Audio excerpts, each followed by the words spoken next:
मेरे प्यारे बच्चों, आप सभी को नमस्कार। क्या हाल है आप सबके। आइए डीआई के नेक्स्ट सेशन की तरफ आज बढ़ते हैं और क्वेश्चंस की प्रैक्टिस करते हैं।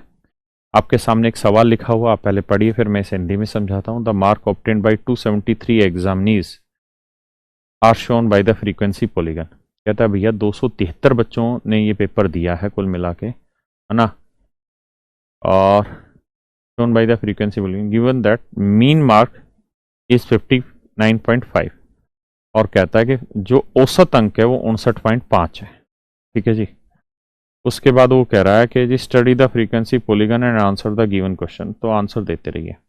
ये दिखा रखा है मेरे प्यारे बच्चों मार्क रेंज, मतलब मार्क्स कहाँ से कहाँ के बीच में आ रखे हैं। जैसे 0 से 10 में कितने बच्चे हैं, ये जो नंबर है ये दिखा रखे हैं भाई कितने नंबर ऑफ स्टूडेंट्स हैं। यहाँ 72 बच्चे हैं, यहाँ 42 बच्चे हैं, यहाँ 35, 26, 12, इस तरह से दिखा रखे हैं। ठीक है जी। और औसत जो है, मीन का मतलब होता है औसत, माध्य मार्क्स, माध्य अंक यानी औसत अंक। मैं हिंदी में लिख देता हूं। औसत अंक जो है,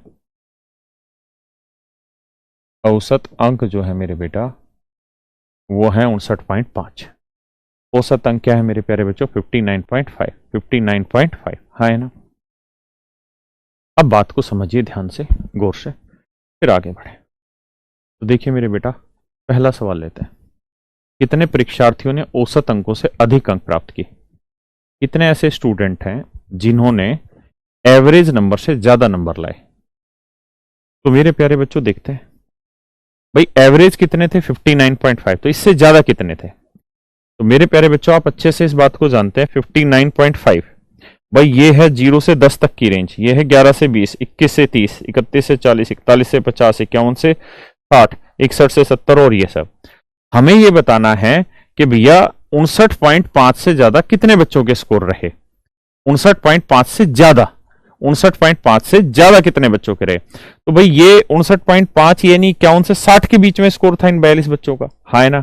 और हमें चाहिए 59.5 से ज्यादा, क्योंकि उसने सवाल में ये बात लिखी थी कि कितने परीक्षार्थियों ने औसत अंकों से अधिक अंक प्राप्त किए। अब औसत अंक से अधिक कितने कितने किए? भाई ये तो 91 से 80, इनके तो 91 से 100, तो 81 से भी ज्यादा थे, ये 71 से 80 थे, ये 61 से 70 थे। यानी ये तो श्योर हुआ ना कि ये वाले जो बच्चे थे मेरे प्यारे बच्चों, ये सारे के सारे वो बच्चे थे जिनके 59.5 से ज्यादा नंबर थे। तो जोड़ेंगे तो यहाँ कितने बच्चे हैं? 72। फिर कितना है जी? 48। फिर कितना है जी? 24। फिर कितना है जी? 8। जोड़ते हैं जी, 8 8 16 और 4 20, 2 22, हासिल 2 2 2 4 4 8 और 7 15, 152। जोड़ देख लेना जी जो भी हो। यानी 152 बच्चे ऐसे थे मेरे प्यारे बच्चों जिनके मीन से ज्यादा स्कोर था, मीन से ज्यादा स्कोर था, है ना। औसत से ज्यादा अंक थे 152। अब आते हैं जी नेक्स्ट क्वेश्चन पे। इसी के 80% से अधिक अंक प्राप्त करने वाले छात्रों का प्रतिशत कितना है? यानी 80% से ज्यादा कितने बच्चे नंबर लाए, पहले तो ये बताते हैं। तो देखिए यार, 80% से ज्यादा, 80 तक तो यहीं आ गए, 80% से ज्यादा यहाँ हुए। यहाँ वाले बच्चे भी 80% से ज्यादा नंबर ला रखे और यहाँ वाले भी, क्योंकि यहाँ 81 से 90 के बीच में, या 91 से 100 के। तो मेरे प्यारे बच्चों, ये बच्चे हुए जी 24 और ये बच्चे हुए 8, यानी 32 बच्चे ऐसे हैं। 24 और 8, 32 बच्चे ऐसे हैं मेरे बेटा जिनके हम ये कह सकते हैं कि जी 80 से ज्यादा नंबर है। और टोटल बच्चे कितने थे मेरे बेटा? 273। तो टोटल 273 है, तो उसमें 32 कितना परसेंट हुआ ये हमको निकालना है। ये मेरे प्यारे बच्चों हमको सवाल में निकालना है, यानी 32 बटे 273। 32 बटे 273, ये हमारा सवाल है, कितना परसेंट। यार देखिए 2-3 चीजें। पहला ऑप्शन तो गलत है, सरासर गलत है, क्योंकि 273 का 10% निकालेंगे तो आएगा 27, है ना। तो ये तो 32 है, यानी बड़ा है, तो इसका लो ये तो गलत है। अब देखते हैं कि भाई 270 का अगर मैं आपको ये कहूं मेरे बच्चों 10% बताओ कितना बना, तो आप कहेंगे जी 27.3। और मैं कहूं 1% कितना बना, तो आप कहेंगे 2.73। यानी अगर मैं इतना भी जोड़ूं तो 3 7 3 10, 7 2 9 1 10, 2 1 3, यानी आंसर 30.03 आएगा अगर रेट 11% हो। जबकि यहां तो 32 आ रखा है, नहीं 11 से भी ज्यादा, तो इसका मतलब ये भी गलत हो गया। अब इन दोनों में से कोई एक आंसर होगा जो कैलकुलेट करना पड़ेगा। अब थोड़ा सा आगे समझाता हूं मैं कैसे। भाई दो तो ऑप्शन काट दिए, बाकी आपको सोल्व करना पड़ेगा। देखिए यार, इस बात का हमको नहीं पता कि बटे में जो वैल्यू बचेगी, क्योंकि ये जरूरी नहीं है कि ये ऑप्शन उसने बिल्कुल करेक्ट दे रखे हो सकता है आगे एक दो डिजिट हो, आगे एक दो डिजिट हो। अगर आगे एक दो डिजिट हुए या इनफाइनाइट डिजिट हुए या नॉन रिकरिंग डिजिट हुए तो फिर उस केस में हम डिजिटल सम नहीं अप्लाई कर सकते, अदरवाइज हम अप्लाई कर सकते हैं यहाँ पे, है ना। लेकिन चलिए उसको भी मारी गोली। अब आपको ये कैलकुलेट करना पड़ेगा, कारण क्या है कि पीछे की वैल्यूज हमको याद नहीं है, इससे पहले की वैल्यू हमें पता नहीं क्या होंगी क्या होंगे, इसलिए हमें अब इसको कैलकुलेट करना पड़ेगा कि भाई 11.28 है या कितना है। लेकिन जल्दी से भी कैलकुलेट करना हो तो आपको पता है 11% है 30.03, 1% की वैल्यू है 2.73, है ना। तो आप देखो अगर मैं पूरा 1% और ले लूं यानी लगभग 12% कर लूंगा तो मेरा उत्तर लगभग 32 के आसपास आएगा, 32 से थोड़ा ज्यादा, है ना। और मेरा आंसर 12 के आसपास यही है 11.72, क्योंकि अगर मैं 11.28 लूंगा तो मेरा उत्तर लगभग 31 के आसपास बैठेगा, है ना। कैसे समझाता हूं, देखिए भाई आपने देखा कि आपके सारे आंसर 10 और 11 के आसपास है, तो भाई 273 का 10% होता है 27.3, 1% होता है जी 2.73, है ना। अगर मेरे बेटा इसको जोड़ोगे भी तो 3 7 3 10 है, 27 2 29 31, यानी ये लगभग 30 है, जबकि मेरा उत्तर चाहिए 32, इसका मतलब 10 से बड़ा, यानी ये भी गलत है। अब 10 से कितना, 11 से बड़ा मेरा उत्तर, तो ये भी गलत आ गया। अब 11 के बाद क्या 12% के आसपास है, तो देखते हैं 12 के लिए 1% और निकालेंगे यानी 2.73 और, तो यानी उत्तर आ जाएगा लगभग 32.8 के आसपास, जबकि मेरा उत्तर है कितना 32, यहाँ 32 चाहिए, तो इसका मतलब 12 से थोड़ा ही छोटा आंसर चाहिए। तो 12 से थोड़ा छोटा कौन सा है, 11.28 या 11.72, तो उत्तर होगा जी 11.72, है ना। आइए मेरे बच्चे आगे, इसी में 155 पढ़िए। कह रहा है जी सवाल में 60% से ज्यादा लेकिन 80% से कम अंक प्राप्त करने वाले छात्रों की संख्या कितना परसेंट है। 60 से ज्यादा होना चाहिए जी और 80 से कम। तो मेरे प्यारे बच्चों ये देखो, ये 60 से ज्यादा है और ये 80 से कम, क्योंकि 71 से 80, 61 से 60, तो ये दोनों कॉलम, तो इन दोनों कॉलम को देखोगे तो 72 और 48, 72 और 48 को जोड़ कर लो, 72 और 48, 8 2 10 7 4 11 1 12, यानी 120 बच्चे ऐसे हैं जिनके नंबर 60 से लेकर 80 के बीच में, और उसने ये कहा कि टोटल बच्चे कितने हैं 273, तो 273 में 120 बच्चे ऐसे हैं जो मेरे बच्चों 60 से 80 के बीच में, तो कह रहा है कितने परसेंट है, और आपको इसका परसेंट निकालना। तो एक बार आप जरा सोचो, फिर मैं बताता हूं इसे पेपर में कैसे करना था।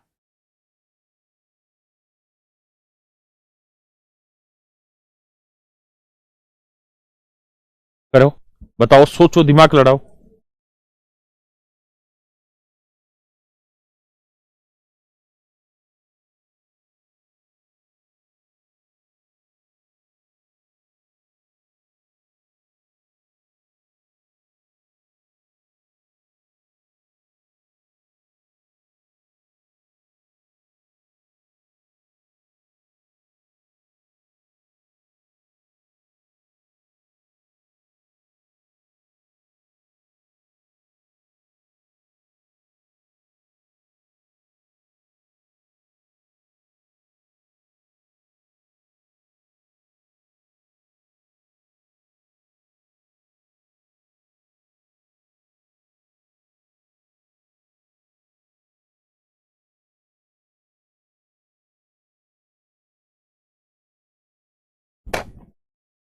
देखिए मेरे प्यारे बच्चों, यार बहुत सारे तरीकों से मैं बता सकता हूं इस सवाल को, लेकिन समस्या एक ही आके टिकती है, क्या कि मुझे ये नहीं पता कि एक्यूरेट आंसर है या ये डेसिमल में इससे आगे भी कोई वैल्यू होगी, है ना।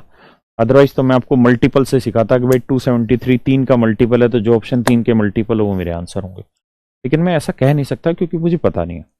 लेकिन अगर आप ऑप्शन पे गौर करेंगे तो आपको दिखाई दे रहा होगा ये ऑप्शन ऐसा है जो 43 है, बाकी दोनों लगभग 50 के आसपास है, 55 के आसपास। मेरे बेटा 50 का मतलब आधा, तो 273 का आधा करोगे, 270 का आधा करोगे कितना आएगा 135। इसका मतलब ये तय हुआ कि अगर यहाँ 135 होता तो लगभग मेरा 50% उत्तर होता, ये तो 135 से बहुत कम है, इसका मतलब ये भी उत्तर नहीं होगा, ये भी उत्तर नहीं होगा। अगर आप इसे चेक करना चाह रहे हैं तो समझिए 50 इतना है, तो 1% और घटाएंगे, तो यानी 135 से 3 घटा लोगे तो 132 के आसपास आ जाएगा, तो आपका 48-49% होता, तो ये भी गलत है। बचा एक, ये मेरा समझाता हूं भाई, ऐसे समझो कि 273 का 50% कितना हुआ 135, क्या 135 है ये, नहीं, 135 से छोटा, इसका मतलब उत्तर 50 से छोटा होगा, तो वो दोनों कैंसिल। अब 50 से छोटी ये और ये थे। अब ये 50 से कितना छोटा है जी? लगभग 1%, 2% मान लो, है ना। तो आप ये बताओ 1% कितना उसका? 2.73। तो 2% कितना होगा? लगभग 5, 5.5 के। तो 5 भी हटा दोगे इससे तो भी 130 आएगा, जबकि यहां कितना चाहिए? 120 है ना। तो इसका मतलब ये गलत है, तो बचाइए ए ऑप्शन हमारा आंसर। कह रहा है यदि उत्तीर्ण अंक 40 हो तो बताए कितने प्रतिशत छात्र फेल हुए। यानी 40 नंबर वाला बच्चा पास है तो कितने बच्चे फेल हुए ये बताना। तो देखिए 40 से नीचे कितने बच्चों के? यहाँ वाले, ये सारे 40 से छोटे हैं, तो 2 बच्चे ये हो गए जी, 4 यहाँ वाले हो गए, 12 यहाँ वाले हो गए जी, और 26 ये वाले हो गए जी। तो जोड़ोगे तो 6 2 8 और 4 12 और 2 14, हासिल 1 2 और 1 3 और 1 4 44। यानी 44 बच्चे ऐसे हैं जो फेल हुए हैं। और वो सवाल में आपसे यही पूछ रहा है कि भाई 44 कितने पे? तो 44 273 पे, तो भैया कितना परसेंट बना? ये हमारा आंसर है। निकाल लोगे जी इसी तरीके से? पक्का?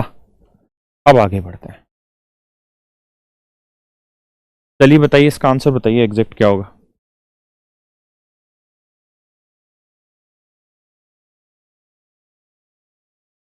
हम्म,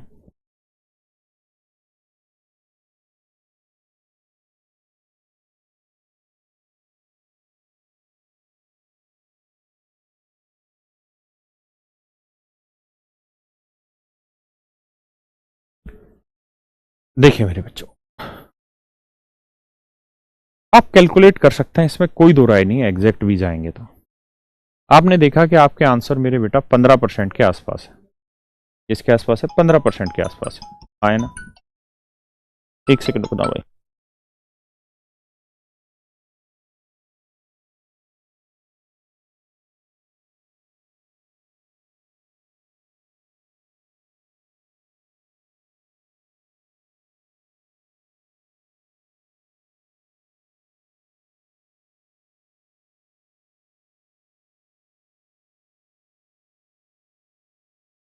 माफ करना भाई, आइए। तो आपने देखे सारे उत्तर लगभग 15% के आसपास। मैं आपसे कह रहा हूं कि 273 का 10% 27.3।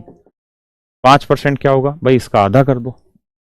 ये 10% है तो 5% इसका आधा होगा, हाँ है ना। तो आप जानते हैं 13 पॉइंट, भाई अगर इसकी वैल्यू अगर हम जाएं, देखिए या तो 15% आपको निकालना आता हो, 15% निकालेंगे तो 15 3 45, 15 7 105 और 4 109, 15 दूनी 30 और 10 40। तो 40.95 जो वैल्यू आएगी आपकी 15% आएगी, हाँ है ना।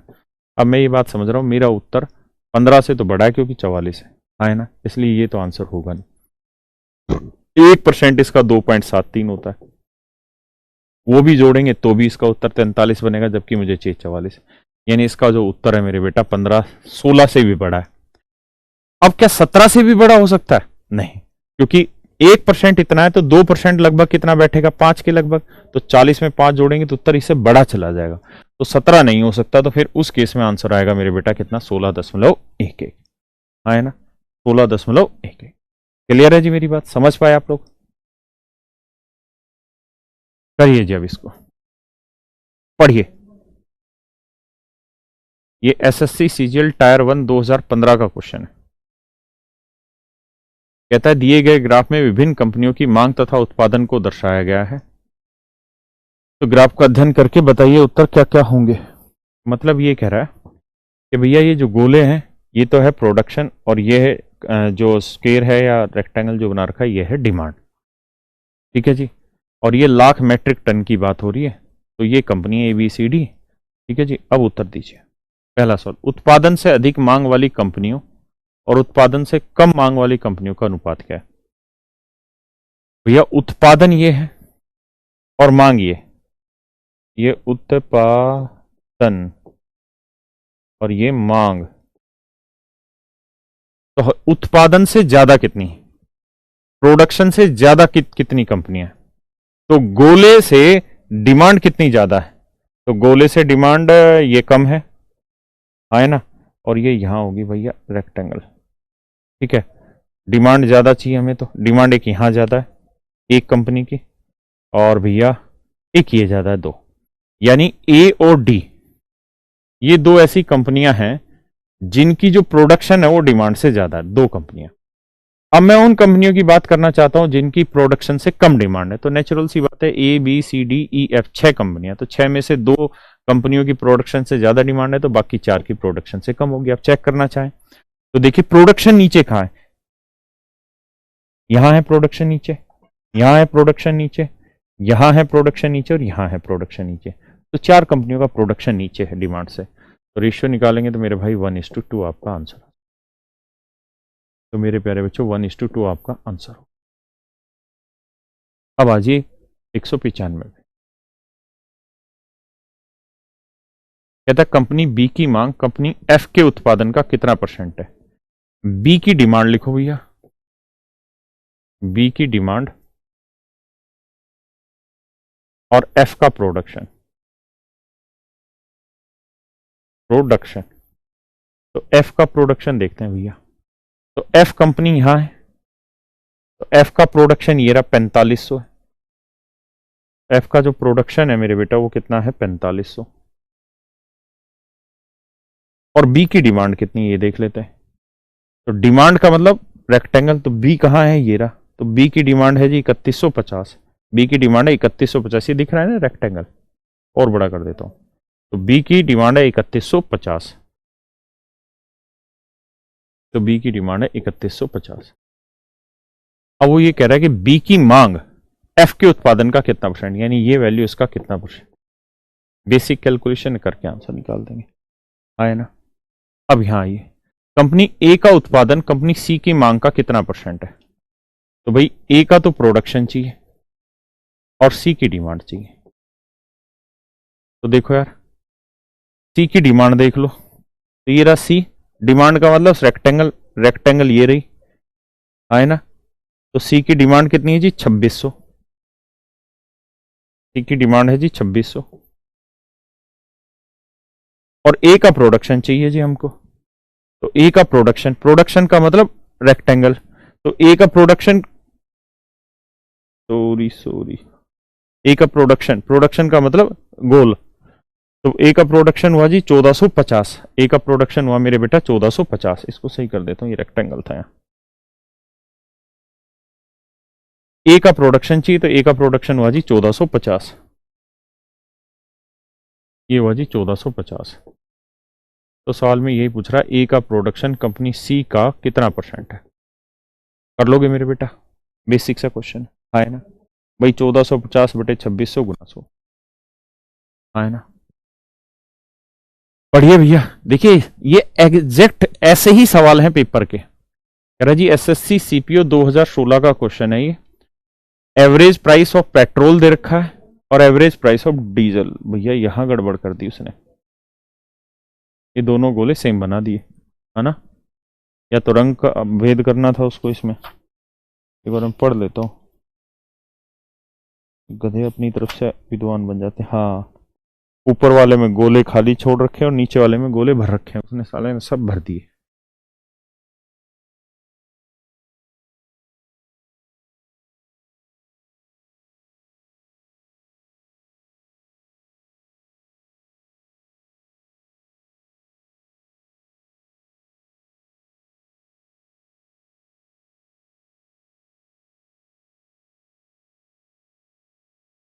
ये ऊपर वाले जो काले काले डॉट हैं, काले काले काले काले काले काले काले काले काले,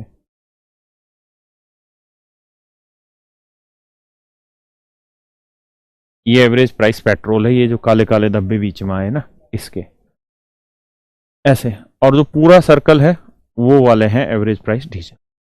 तो चलिए मेरे प्यारे बच्चों, आराम से 1 से 1.5 मिनट इसका सर्वे करिए।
चलिए मेरे प्यारे बच्चों आइए,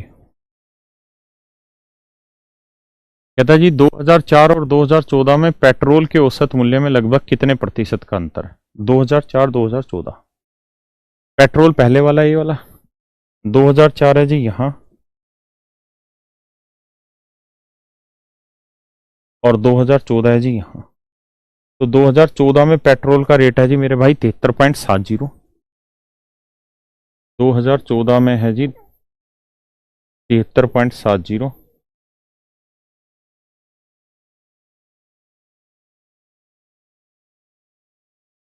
और भैया 2004 में है पेट्रोल 36.49, 2004 में पेट्रोल 36.49। तो मेरे प्यारे बच्चों अब यहाँ पे हमें ये देखना है, 36.49 है ना पेट्रोल ये वाला। तो सवाल में कह रहा है कि 2004 से 2014 में पेट्रोल का औसत मूल्य में लगभग कितने प्रतिशत का अंतर है, यानी what is the approximate percentage difference, यानी इनका जो डिफरेंस है वो लगभग कितना परसेंट है। तो अगर आप गौर से देखेंगे इस सवाल का, अगर मुझे इसका उत्तर करना ही पड़े तो आप और मैं अच्छे से जानते हैं कि इसका आंसर लगभग किसके आसपास आएगा, है ना। पहले मैं इसे एक्यूरेट करके बताता हूँ भाई। डिफरेंस निकालेंगे, 10 में हो गया 1, और यहाँ बच गया आपका कितना मेरे भाई, कितना बच गया, 6 में 4 गया 2, और यहाँ बचा भैया आपका 13 में से 6 गया 7, और 6 में 3 गया 3, यानी 37.21। तो सवाल में वो यही कह रहा है कि 37.21 जो है वो 36.49 का कितना परसेंट है। एक बार आप इतनी बात पे चर्चा करें, फिर चर्चा को चर्चा कर देंगे।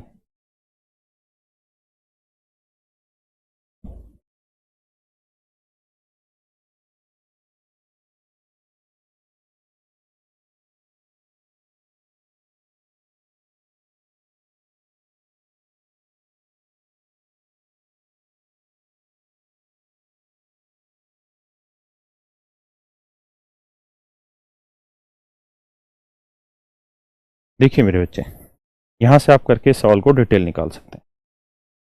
पेपर में हमें डिटेल नहीं करना है, थोड़ा सा दिमाग दौड़ाना है समझ से, और हर सवाल में ट्रिक नहीं लगती है भैया। भाई यहाँ 36.49 है और यहाँ 37.21 है, यानी 36.49 ही अगर बढ़ा होता तो मैं कहता 100% आंसर। तो 100 तो गलत है और ए भी गलत है क्योंकि 36 से बड़ा है, हाँ है ना। अब बात आती है कि 36 से कितना बड़ा है। मिट जा भाई, 36 से कितनी बड़ी है। तो मेरे प्यारे बच्चों कहानी अब यहाँ पे ये आके अटकती है कि 37.21 36.49 का कितना परसेंट है, यानी 100 से तो बड़ा है। कितना बड़ा है देख लेते हैं। तो 36.49 और 37.21 में लगभग कितने का अंतर है भाई, 50 का यहाँ है 20 का यहाँ अंतर है, यानी लगभग 0.70 का अंतर आ गया। लगभग 0.70 का अंतर है किस पे, 36.49 पे। मेरे प्यारे बच्चों मैं आपसे सिर्फ ये पूछ रहा हूं कि 36.49 का 36.49 का 1% कितना होगा। तो आप कहेंगे सर 0.3649, जबकि मेरा अंतर लगभग 70 है, तो इसका डबल कर देंगे। तो डबल करेंगे तो 0.72 के आसपास डिफरेंस आ जाएगा, और मेरा डिफरेंस भी 0.70 के आसपास है, यानी 0.72 के आसपास है। इसका उत्तर 105 नहीं 102 आएगा, है ना। ये समझ विकसित करनी पड़ती है हर एक को, अदरवाइज कैलकुलेशन करनी पड़ेगी। इस वर्ष में पेट्रोल और डीजल के औसत मूल्य के बीच अंतर न्यूनतम है। ये तो आपको ग्राफ से देख के मिल जाएगा कि भाई पेट्रोल और डीजल के बीच का जो डिफरेंस है वो सबसे कम किस साल है। तो मुझे लगता है कि यहाँ पे ये अगर ग्राफ टाइपिस्ट ने ठीक ठाक बनाया है तो शायद यहाँ सबसे कम डिफरेंस दिख रहा है मुझे, है ना। और अगर उसने ग्राफ बनाते शैतानी कर दी, डाटा ऊपर नीचे रख दिया है, तो शायद दिक्कत होगी, है ना। मेरे हिसाब से 2014 जनवरी है, क्योंकि यहीं पे सबसे कम डिफरेंस आपको दिखाई देगा। पक्का, बहुत आसान सा है। बढ़े जी आगे। 2014, 2006 से 2012 के बीच डीजल का औसत मूल्य कितना है। ये सवाल बड़ा है, 2006 से 2012 के बीच डीजल का औसत मूल्य, ये कैलकुलेटिव। 2006 से 2012 ये कैलकुलेटिव क्वेश्चन। सबसे पहले बताओ 2006 में कितना है डीजल, चाहिए ये वाला। 2006 में डीजल है जी 33.65, 2007 में 32.85, 2008 में 34.55, 04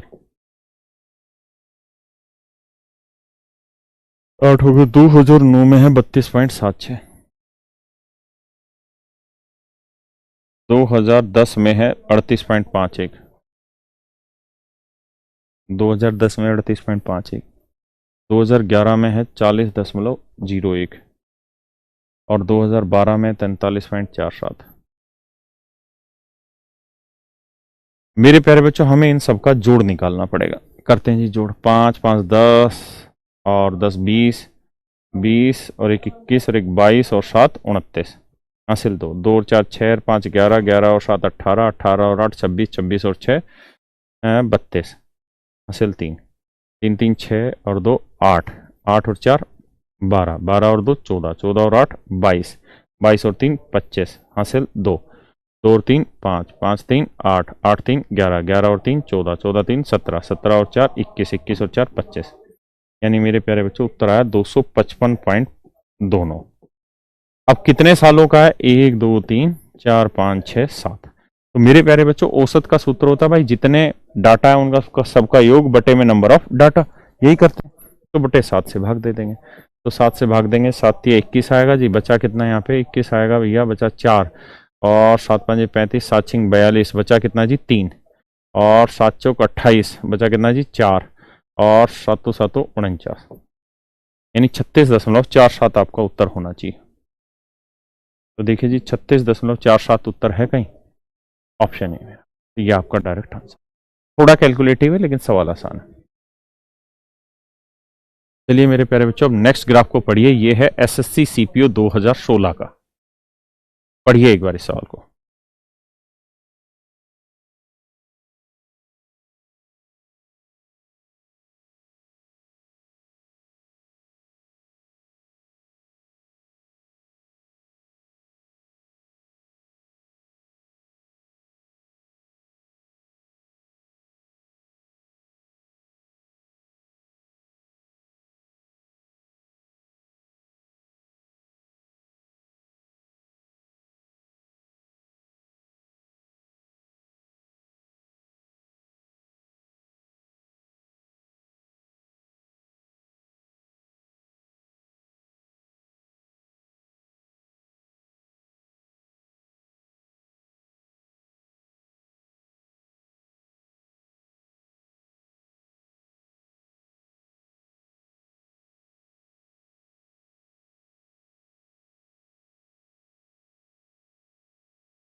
चलो बच्चों इस क्वेश्चन पे आओ तो अब।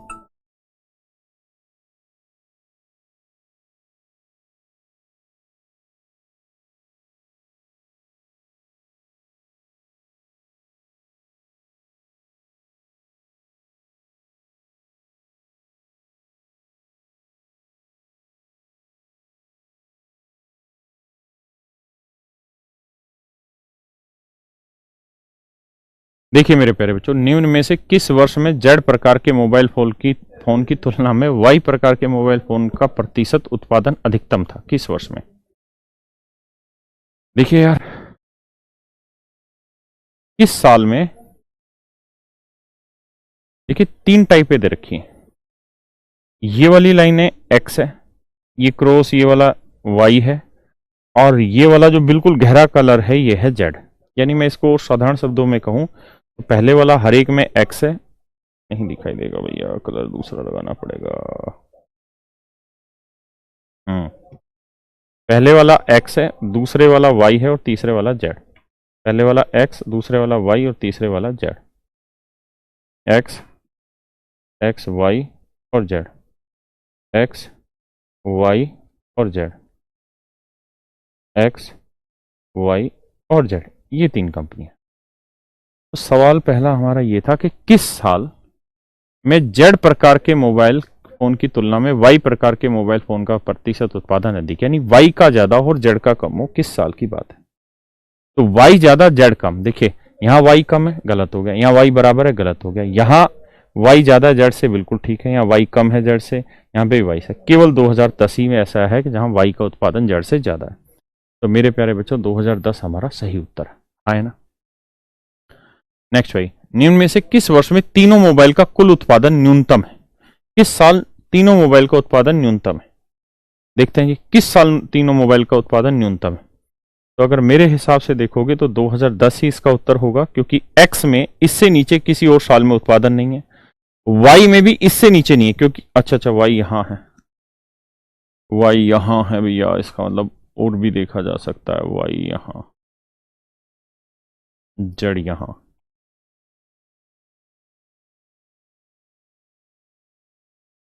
इन which of the following year the percentage production of Y type mobile is maximum? अभी ये तो हो गया ना।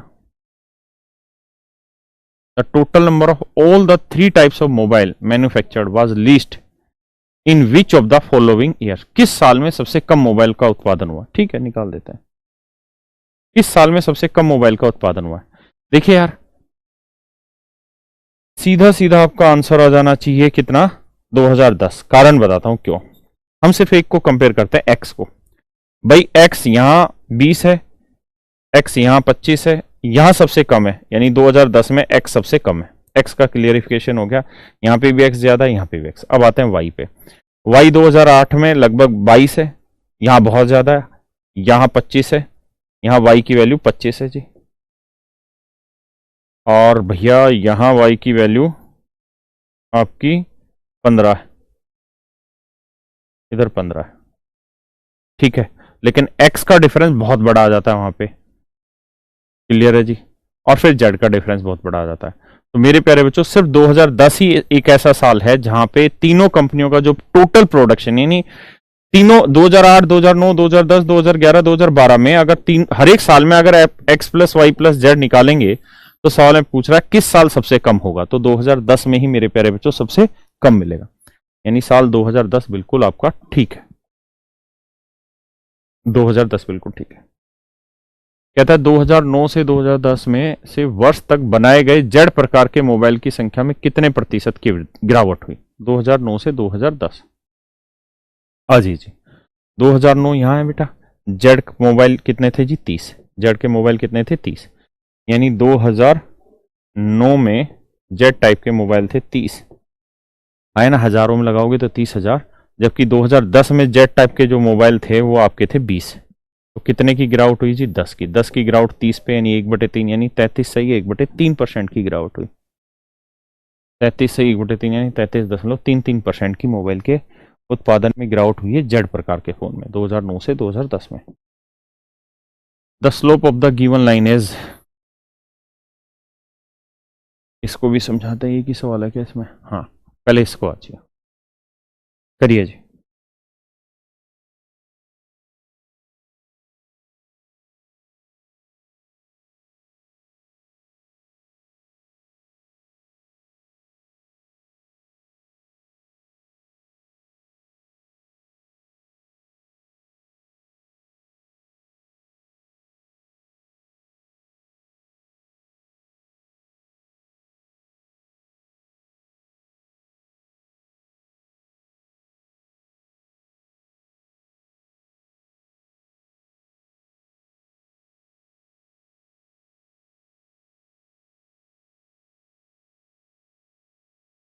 देखिए, इससे पिछले वाला मेरे बच्चों ये जो सवाल था, यहाँ एक छोटी सी दिक्कत ये है कि ये सवाल बेसिकली कोऑर्डिनेट ज्योमेट्री का है, आपने लेकिन पढ़ी हुई है।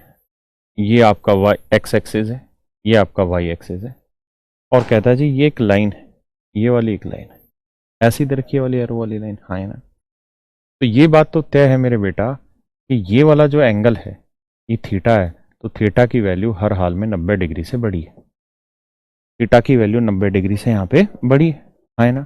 और मेरे प्यारे बच्चों, कोऑर्डिनेट ज्योमेट्री जब आपने पढ़ा होगा तो वहाँ जाना होगा कि एम जो होता है वो टेन थीटा होता है, हाँ, यानी इसका जो स्लोप होगा वो 90 डिग्री प्लस होगा, यानी 90 से बड़ा होगा। और मेरे प्यारे बच्चों, ट्रिग्नोमेट्री में क्वाड्रेंट भी आपने जाने, अगर 90 से कोई चीज बड़ी होगी मेरे बेटा, अगर 90 डिग्री से कोई चीज बड़ी होगी तो सेकंड क्वाड्रेंट चला जाता है, और सेकंड में 10 क्या होता है? नेगेटिव। इसका मतलब यहाँ पे 10 में थीटा की जो भी वैल्यू रखेंगे उत्तर नेगेटिव आएगा, और यही वो पूछ रहा है कि इसका स्लोप कैसा होगा। तो मेरे प्यारे बच्चों, इसका स्लोप हमेशा नेगेटिव होगा। ठीक है, ये गलती से इसमें आ गया, जबकि ये इसका क्वेश्चन नहीं है, कोऑर्डिनेट का है। पढ़िए भैया, ये है एसएससी सीजीएल टायर 1 2016 का क्वेश्चन। कहता है जी, the graph shows the number of bicycle parked in the parking space of a hall at various point of time. Graph में किसी हॉल के पार्किंग स्थान पर अलग अलग समय में पार्क की गई साइकिल दर्शाई गई है। 9 बजे कितनी, 10 बजे कितनी, 11 बजे कितनी। देखिए जी, पार्किंग किराया यदि 1 रुपये प्रति घंटा हो तो प्राय 9 बजे से साय 7 बजे तक कुल कितनी धनराशि एकत्रित होती है। तो सबसे पहले 9 बजे से साय 7 बजे तक आप ये देख लो कितनी गाड़ियां पार्क हो रही हैं। तो 9 बजे से 7 बजे तक भैया टोटल गाड़ियां निकाल लो, 95 जमा 75 जमा 85, ये यहाँ तक की गाड़ियां निकाल लो, और फिर जितनी गाड़ियां होगी उसे 1 रुपए से गुना कर दो, है ना। उसे 1 रुपए से गुना कर देंगे, वो हमारा उत्तर होगा। क्लियर है ना भाई? भाई यहां सारी 1-1 घंटे के इंटरवल पे दे रखिए कि भाई 9 बजे 95 गाड़ी थी, 10 बजे 75 गाड़ियां हैं, 11 बजे 85 हैं, 12 बजे इतनी, 1 बजे इतनी, 2 बजे इतनी, और 7 बजे तक इतनी। ठीक है जी, बेसिक कैलकुलेशन का क्वेश्चन है, कोई इसमें शो ट्रिक नहीं, आप कर लें। साय 7 बजे से 8 के बीच पार्क की गई साइकिलों की संख्या में सबसे अधिक कमी प्रतिशत क्या है, यानी 7 से 8 के बीच में, दोनों इवनिंग था ना। What is the percentage decrease in number of park cycle between 7 PM to 8 PM, यानी 7 से 8 के बीच में कितना डाउन आया। तो भाई 7 बजे थी 45 गाड़ियां पार्क, 8 बजे थी 25, तो कितने की कमी हो गई जी? 20 की कमी। तो मेरे प्यारे बच्चों, 20 की कमी 45 पे, 20 की कमी 45 पे, तो 100 पे कितने? ये मेरे प्यारे बच्चों आपका सवाल है, कर लोगे भाई? 5 नीम 45, 5 चौक 20, 4/9 होता है जी 44, सही 4/9। सबसे अधिक कमी प्रतिशत क्या है इन होल नंबर्स? ओके, इसका आंसर होगा मेरे प्यारे बच्चों 44 सही 4/9, यानी 44.4444%। लेकिन लगभग बताना है तो उत्तर क्या लिखा जाएगा? 45। क्लियर है मेरे बेटा? ग्राफ को देखकर बताएं पार्क की गई साइकिलों की औसत संख्या क्या? तेरी ऐसी कम तैसी। पर एक बात है, ये दोनों सवाल पहले वाले और ये आपस में रिलेटेड है। अगर औसत निकालना है तो आपको करना क्या पड़ेगा? सारियों को जोड़ लो, 95 जमा 75 जमा 85 जमा 65 जमा ये जमा ये जमा ये जमा ये जमा ये जमा ये जमा ये जोड़ दिए जी, है ना। और बटे में 9 से लेके 8 तक कितने घंटे हुए? 1 घंटा, 2 घंटा, 3 4 5 6 7 8 9 10 11 12। तो जितनी गाड़ियां उसे 12 से भाग दे देना, ये आपका औसत निकल के आ जाएगा, है ना। तो यहां पे इसी का यूज हो जाएगा। यहां पे भी यही था ना कि 9 से 7, तो आपको करना क्या था कि 9 बजे से लेकर 7 बजे तक की गाड़ियों का जोड़ करना था। तो जितना यहां तक का जोड़ा है उसमें 25 और जोड़ देंगे, तो मतलब कोरिलेट कर दी, ताकि वो कैलकुलेशन में जो टाइम खराब हो रहा है वो बचा दे रहा है। कर लोगे जी? आसान सा ही सवाल है, थोड़ा सा कैलकुलेटर है। ग्राफ में कितनी बार पार्क की गई साइकिलों की संख्या औसत से अधिक है, यानी आपको औसत निकालना पड़ेगा और उसके बाद ही ये सारे आंसर निकलेंगे। तो भाई औसत निकालते हैं फिर, तो ऐसी बात है। तो बताओ जी, जोड़ते हैं।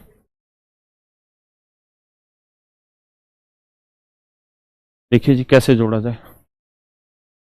मैं यहाँ साधारण शब्दों में लिख देता हूँ अगर नहीं समझ में आ रहा। 95, 75, 85, वरना आप कहो तो यहीं पे जोड़ लेते हैं जल्दी जल्दी से, अगर आप साथ दें।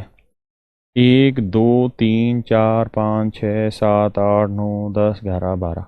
आपने देखा कितने डाटा लिखे हुए हैं, 12 बार लिखे हुए हैं भाई। जोड़े ना, 1 2 3 4 5 6 7 8 9 10 11 12। तो 5 5 5 5 जोड़ोगे तो कितनी बार आएगा, 12 बार। तो 12 5 60, हासिल आ गई जी 6। इसे बाद में देखेंगे, अब आगे चलते हैं। 9 और 7 16, 16 और 8 8 से 24, 24 और 6 30, 30 7 37, 37 और 5 42, 42 6 48, 48 4 52, 52 5 57, 57 और 3 60, 60 4 64, 64 और 2 66, 66 और 6 72। यानी मेरे प्यारे बच्चों 720 बटे 12 करना था। यानी औसत साइकिल जो थी वो कितनी थी, 60। कितनी थी मेरे भाई, 60। हाँ है ना। अगर औसत 60 थी तब मैं औसत पूछा था, तो औसत निकल गई 60। अब आखिरी सवाल में क्या पूछ रहा है कि ग्राफ में कितनी बार पार्क की गई साइकिलों की संख्या औसत से अधिक, यानी 60 से ज्यादा कितनी बार है। तो देखिए जी 60 से ज्यादा कितनी बार है। तो 1 बार, 2 बार, 3 बार, 4 बार, 5 बार, 6 बार। और तो कहीं है ही नहीं 60 से ज्यादा, तो कितने बार हुआ, 6 बार। तो इसका मतलब मेरे प्यारे बच्चों आपका आंसर आ जाएगा यहाँ कितना, 6। सवाल बेहद ही आसान है ना। चलिए जी नेक्स्ट ग्राफ पढ़िए, फिर आगे बढ़ते हैं। ये है एसएससी सीजीएल टायर 1 2016 का ही। पढ़िए जी। ठीक है भाई अंकित, इसी के लिए करवाए थे। मैं भी करता हूँ इससे तो।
आइए मेरे प्यारे बच्चों,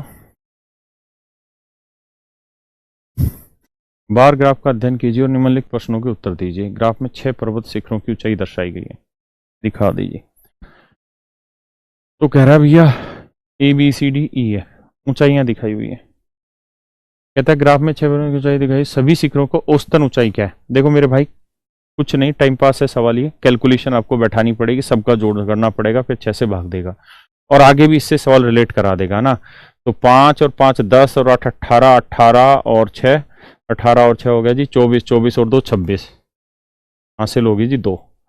अब 8 2 10 6 16, 16 और 8 16 और 8 16 और 8 8 6 24, 24 और 7 31, 31 और 8 39, 39 और 6 39 और 6 45। भाई जोड़ देख लेना, बटे में 6 कर देना, ये आ जाएगा औसत। क्लियर है मेरे भाई। अब कह रहा है दूसरा सबसे ऊंचा शिखर कौन सा है। ये आसानी से आप बता दो कि भाई दूसरी सबसे ज्यादा हाइट किसकी है। यहाँ 8600, यहाँ 8800, सबसे ऊंचा तो 8800 है, तो दूसरा 8600, यानी सी ऑप्शन सही है। ठीक है जी, तो सी ऑप्शन सही है। उच्चतम शिखर और निम्नतम शिखर की ऊंचाई का अनुपात ज्ञात करो। तो देखो मेरे भाई, जो उच्चतम था वो तो था 8600, नहीं उच्चतम था 8800, जो हाईएस्ट है वो है 8800 मेरे बेटा, हाँ है ना। और जो लोवेस्ट है वो और देख लेते हैं। भाई हाईएस्ट 8800 है और लोवेस्ट है मेरे भाई 6000, तो कह रहा है इनका रेशियो बता दो जी। तो लोवेस्ट है 6000, तो रेशियो निकाल दो जी काट पीट के, ये आपका आंसर है ना। यदि दीदी की ऊंचाई आरोही क्रम में लिखी जाती है तो मध्य के 2 शिखरों का औसत क्या होगा। कह रहा है कि are written in ascending order. Ascending मतलब बढ़ते हुए क्रम में लिखी जाए, सबसे पहले सबसे छोटी, फिर उससे बड़ी, फिर उससे बड़ी, फिर उससे बड़ी, फिर उससे बड़ी, जैसे लिखते हैं आप।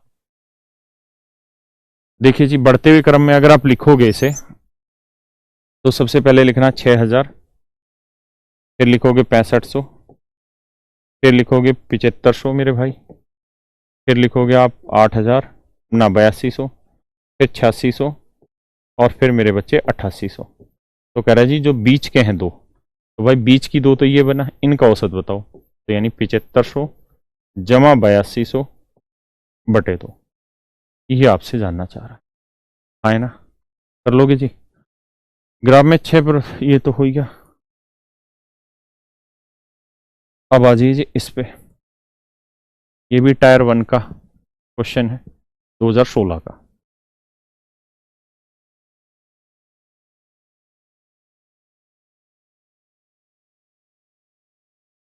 करिए जी।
देखिए मेरे प्यारे बच्चों, निम्नलिखित बार ग्राफ को ध्यान से पढ़िए और प्रश्नों के उत्तर दीजिए। स्टेट, सेंट्रल, भैया कलर का थोड़ा सा डिफरेंस आप समझ पा रहे होंगे, स्टेट कौन सा और सेंट्रल कौन सा है।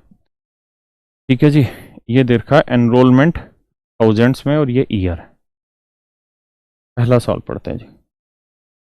कहता है 1990 में केंद्र विश्वविद्यालय की तुलना में राजशाही विश्वविद्यालयों में कितने विद्यार्थी ज्यादा नामांकित थे। केंद्र में ज्यादा थे राज्य से 1990 में। तो 1990 में ये तो थे भाई केंद्र में और ये थे राज्य में। ये स्टेट यूनिट, उल्टा तो नहीं बोल दिया सवाल? हाँ ठीक है, सॉरी माफ करिए। तो देखिए यार, ये थे सेंट्रल में, तो सेंट्रल में थे 12,000 बच्चे और ये थे भाई स्टेट में थे 14,000 बच्चे। तो कह रहा कितने हजार बच्चे ज्यादा है, तो मेरे भाई 2,000 बच्चे ज्यादा है। तो आपका आंसर आएगा जी 2,000 स्टूडेंट, 2,000 बच्चे ज्यादा है ना। अब और आगे चलते हैं। 1980, 90 और 2000 में राज्य और केंद्र तुलना में कुल कितने नामांकन किए गए। कि भाई टोटल कितने बच्चे नामांकन किए गए। तो कुछ नहीं करना यार, सबको जोड़ कर लेना है। जैसे 1990 में टोटल इतने बच्चे थे सेंट्रल स्टेट में, ऐसे 80 में टोटल कितने बच्चे थे, 8 और 10 18, 18 तो थे यहाँ बच्चे जी, और यहाँ थे 14 12 26 बच्चे। यहाँ देखेंगे तो ये था जी 12 और ये था 14, तो 26 ही बच्चे यहाँ थे। तो 26 26 52, 52 और 10 62, 62 और 8 70। तो आंसर आ जाएगा जी 70,000 बच्चे थे इन तीनों सालों में, दोनों यूनिवर्सिटी में, सेंट्रल और स्टेट दोनों यूनिवर्सिटी में। ठीक है जी। कहता है 1980 और 2000 में राज्य विश्वविद्यालय और केंद्र विश्वविद्यालय में हुए कुल नामांकन का अनुपात क्या था। बेटा निकाल लोगे कि 1980 में स्टेट में कितने थे और सेंटर में कितने थे, फिर उनका रेशियो। राज्य विश्वविद्यालय में वर्ष 2000 में ट्यूशन फीस 6500 रुपए प्रति नामांकन थी। उस वर्ष राज्य विश्वविद्यालय में ट्यूशन शुल्क कितना धन था। तो 2000 में हम ये देखते हैं कि कितने बच्चे दाखिल हुए राज्य में। तो 2000 में राज्य यानी स्टेट में कितने बच्चे दाखिल हुए जी, यहां से आते हैं। तो ये डाटा 12, यानी 12,000 बच्चों का दाखिला हुआ स्टेट में।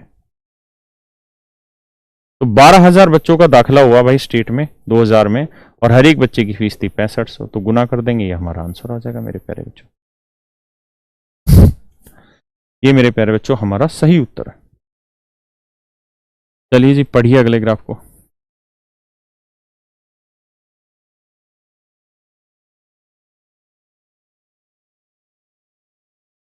कहता जी निम्नलिखित बार ग्राफ का अध्ययन करें, प्रश्नों का उत्तर दें। बार ग्राफ में वर्ष 1975 से 1987 तक प्रतिशत में मुद्रास्फीति की वार्षिक दर दी गई है। इन्फ्लेशन रेट है।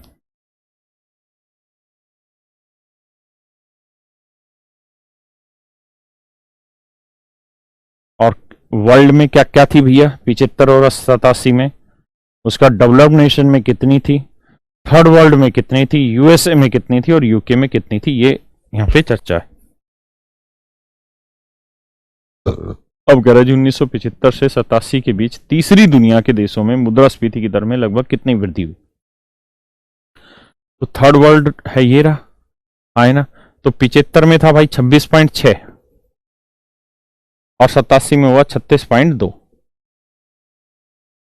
तो ये देखना कितनी वृद्धि हुई। तो भाई 36.2 में से 26.6 घटाएंगे तो 12 में 6 गया 6 और यहाँ 15 में 6 गया 9, तो 9.6, यानी 9.6 की वृद्धि हुई किस पे, 26.6 पे। तो 9.6 की वृद्धि हुई 26.6 पे। तो कह रहा जी कितना परसेंट हुआ, तो इंटू 100 कर लेंगे, है ना।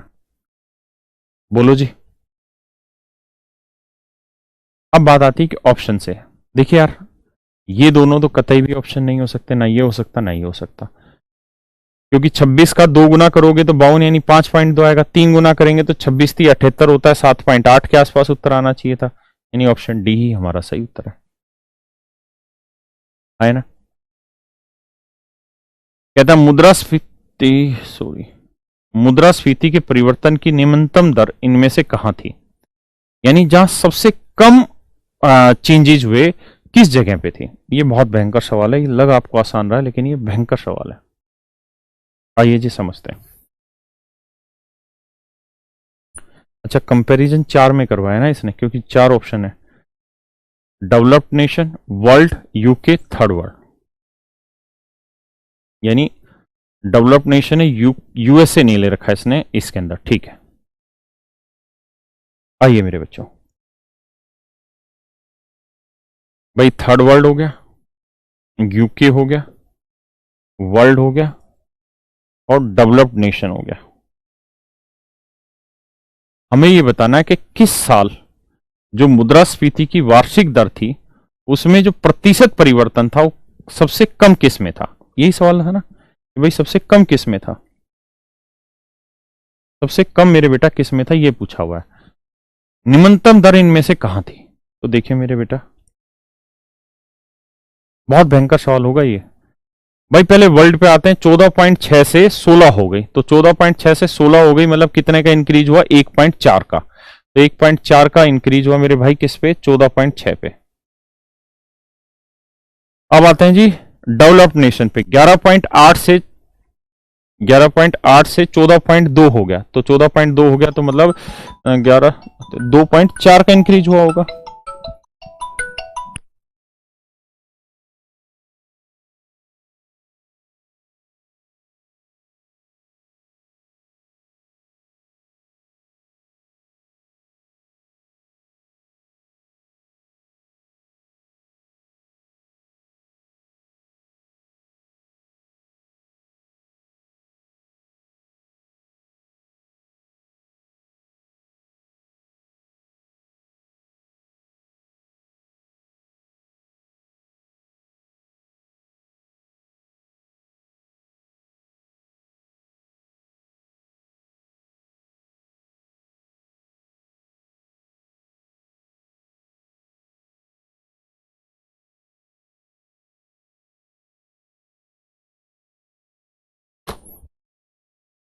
माफ करना भाई, हाँ सॉरी, डेवलप्ड नेशन था ना, तो 11.8 से 14.2, तो 2.4,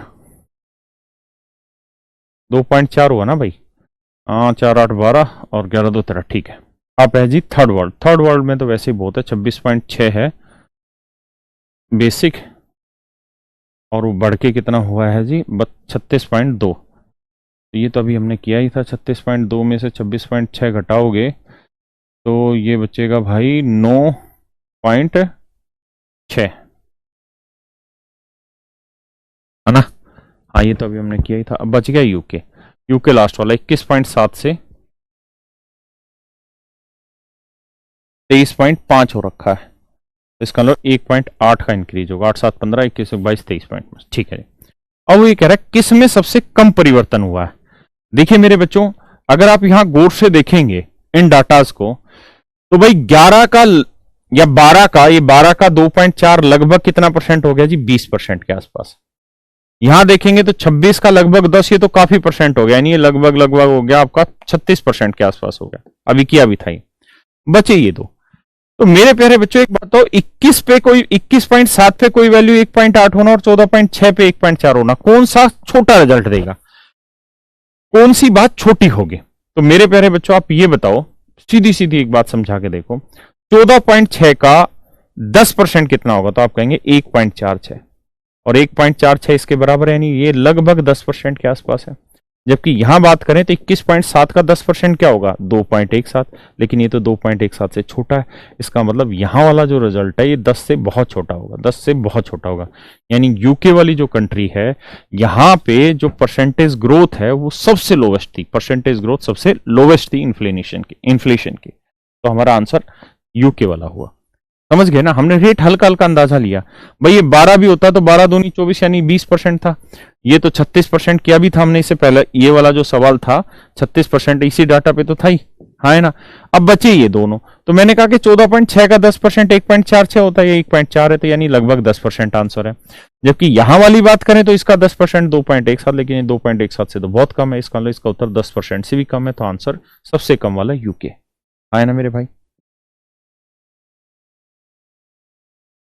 आखिरी सवाल है भैया, विकसित देशों के आंकड़ों की तुलना में संयुक्त राज्य अमेरिका के आंकड़ों से करने पर यह निष्कर्ष निकाला जा सकता है, डेवलप्ड कंट्री और यूएसए के आंकड़ों की तुलना करनी है जी, करते हैं। डेवलप्ड कंट्री और यूएसए के आंकड़ों की तुलना करते हैं। यूएसए और डेवलप्ड कंट्री, तो डेवलप्ड कंट्री थी मेरे भाई ये वाले, डेवलप्ड नेशन थी ये वाले, इनको हटा देते हैं। अब यूएसए का कंपैरिजन और ले लेते हैं। अगर आप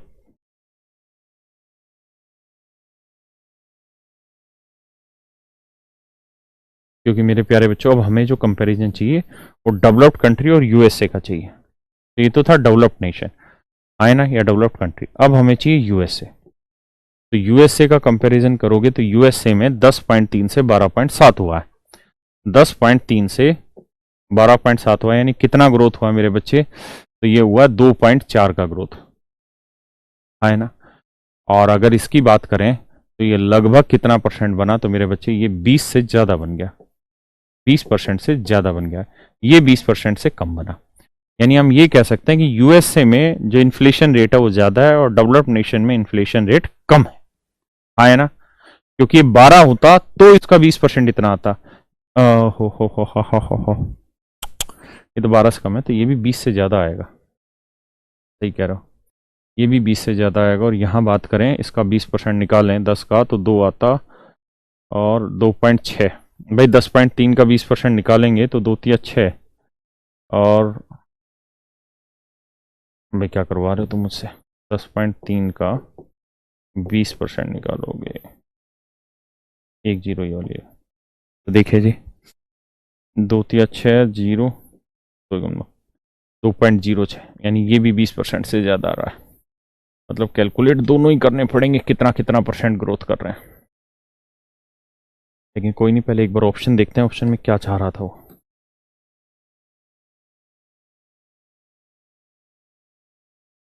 यूएसए हैड बेटर कंट्रोल और इन्फ्लेशन। भैया परसेंटेज निकाल दो और कुछ इलाज नहीं। ये कितना परसेंट है मेरे भाई और ये कितना परसेंट है, आपको एग्जैक्ट निकालना पड़ेगा, उसी के भी हाथ पे निकलेगा। तो पॉइंट से पॉइंट कटा जी, आए ना। तो 124 103 पे, अगर भैया 100 पे 24 होता तो 24% उत्तर आता। 103 पे 24 है तो लगभग आपका उत्तर यहां जो बैठ रहा होगा मेरे भाई, यहां लगभग 23% बैठ रहा होगा। क्योंकि 23 दिए 69 और लगभग तो बैठेगा, लेकिन बड़ा चला जाएगा। भाई 103 को 23 से गुना करेंगे, 23 दिए 69 और 23 0 6, 23 एकम 23, यानी 2.36, मतलब 23% से थोड़ा ज्यादा। यहां की बात करें तो भैया पॉइंट से पॉइंट कटा। अब देखते हैं कि 23% से ज्यादा या कम। तो 118 का 23% निकाल लो तो 8 या 24,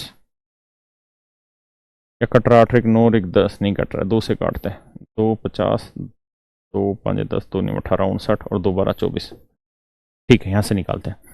अब भैया 59, ठीक है, इसका अगर 20% भी निकालें तो 0 2 9 18, 2 5 10 और 1 11, 11.8, यानी ये 20% इसका 11.8 आता और ये है लगभग 11.8 से थोड़ा ही बड़ा। इसका मतलब इसका उत्तर बिल्कुल 20% से छोटा सा ही बड़ा है। तो इसकी रेट ज्यादा है और इसकी रेट इन्फ्लेशन की कम है, डेवलप्ड नेशन की।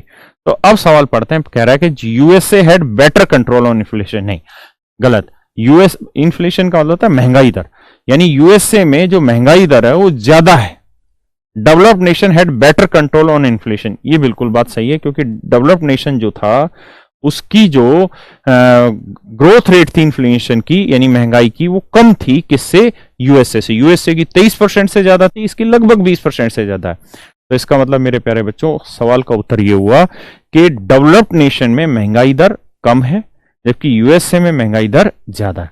और यही हमारे सवाल का उत्तर था कि भाई किस में कौन सा ऑप्शन बढ़िया है। तो बी ऑप्शन हमारा बिल्कुल सही है ना। तो आज के लिए आपका प्रैक्टिस सेशन यहीं खत्म होता है मेरे बच्चे। अब हम अगली क्लास रखेंगे बीच में फिर से एक, और उस क्लास में बाकी के जितने भी क्वेश्चन बच गए उनको करेंगे। आज के लिए इतना ही।